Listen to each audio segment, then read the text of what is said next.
राहुल गांधी ने सबसे पहले 1 सितंबर को पटना में वोट अधिकार यात्रा के समापन के दौरान हाइड्रोजन बम की बात कही थी। फिर अपने संसदीय क्षेत्र रायबरेली के दौरान इस आरोप को दोहराया भी था। इससे पहले जब राहुल गांधी ने कर्नाटक के महादेवपुरा में वोटर लिस्ट में फर्जीवाड़ा का आरोप लगाया था, तो मुख्य चुनाव आयुक्त ज्ञानेश कुमार ने कहा था कि या तो राहुल गांधी अपने आरोपों के सबूत हलफनामा के साथ दें या फिर माफी मांगे।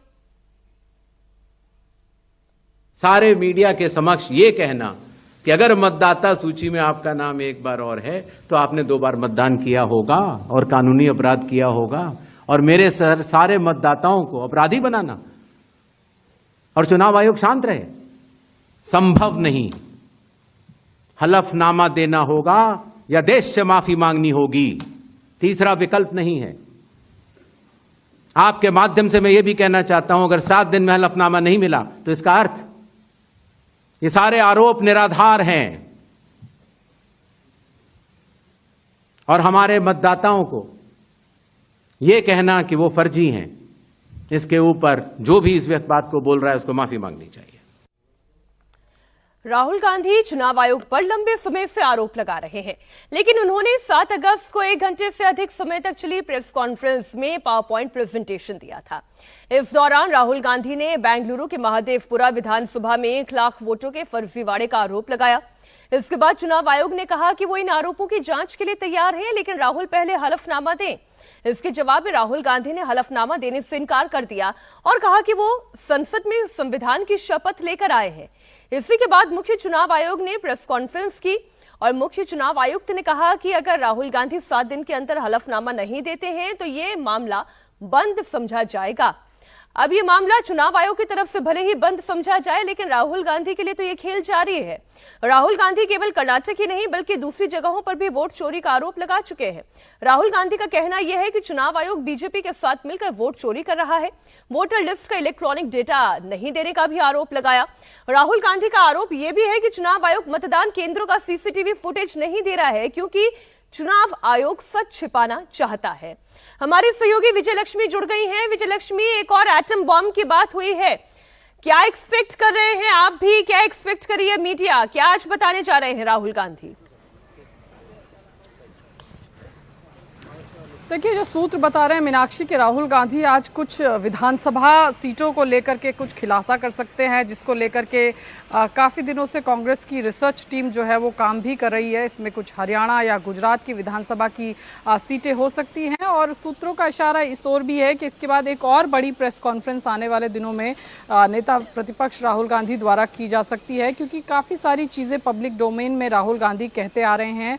वोट चोरी का आरोप वो जो है वो लगा रहे हैं, चुनाव आयोग से लेकर के भारतीय जनता पार्टी सबको घेर रहे हैं राहुल गांधी। और आज की प्रेस कॉन्फ्रेंस में उम्मीद की जा रही है कि विधानसभा, कुछ राज्यों की विधानसभा जहां पर चुनाव हुए हाल फिलहाल में, उसको लेकर के कुछ खुलासा करेंगे। जो रिसर्च, जो डेटा एनालिसिस कांग्रेस की तरफ से किया गया है, जिस तरह से कर्नाटक की एक स्पेसिफिक असेंबली सीट को लेकर के, महादेवपुरा को लेकर के पिछली प्रेस कॉन्फ्रेंस में राहुल गांधी ने एक पावर पॉइंट प्रोजेक्शन दिया था लगभग घंटे भर का। आज भी उम्मीद की जा रही है कि इसी तरह का कुछ होगा, लेकिन इसमें आज की जो है इसमें विधानसभा की सीटें होंगी, हरियाणा और गुजरात से सीटें हो सकती हैं, जिस पर राहुल गांधी कोई खुलासा आज करें। लेकिन पिछली मर्तबा भी जो उन्होंने खुलासा किया था उस पर जो चुनाव आयोग का रिएक्शन था हमने देखा था। हलफनामा उन्होंने तब भी नहीं दिया था, एफिडेविट उन्होंने तब भी नहीं दिया, और चुनाव आयोग ये कह चुका था हम इस मामले को बंद समझेंगे। फिर से इस तरीके से कहना कि मैं एक एटम बॉम्ब लेकर आया हूं, क्या इसका इम्पैक्ट होगा?